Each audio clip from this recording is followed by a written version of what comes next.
Sa kaugnay na balita, isang kongresista naman ang nanindigan na suportado niya ang war on drugs ng nakalipas na administrasyong Duterte. Ngunit depensa nito, bagamat suportado ang gera kontra droga, mariin pa rin niyang kinukundina ang nangyaring extrajudicial killings. Ang buong detalye sa ulat ni Kyle Bulyas.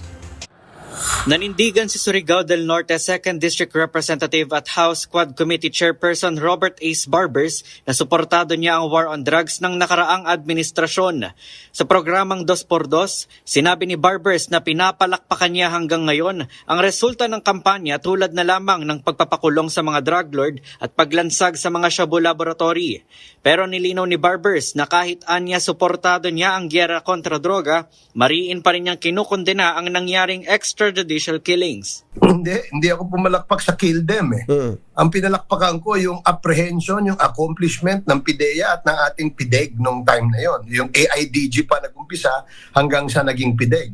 I will never appreciate nor applaud yung sinasabing pagpatay. Una rito, pinasinungalingan ni Barbers ang alegasyong nagbago lamang umano siya ng pananaw sa war on drugs dahil sa kanyang ambisyon na mapabilang sa gabinete. Bukas nga magsasagawa muli ng pagdinig ang Quadcom kung saan inaasahan namang dadalo si dating Pangulong Rodrigo Duterte.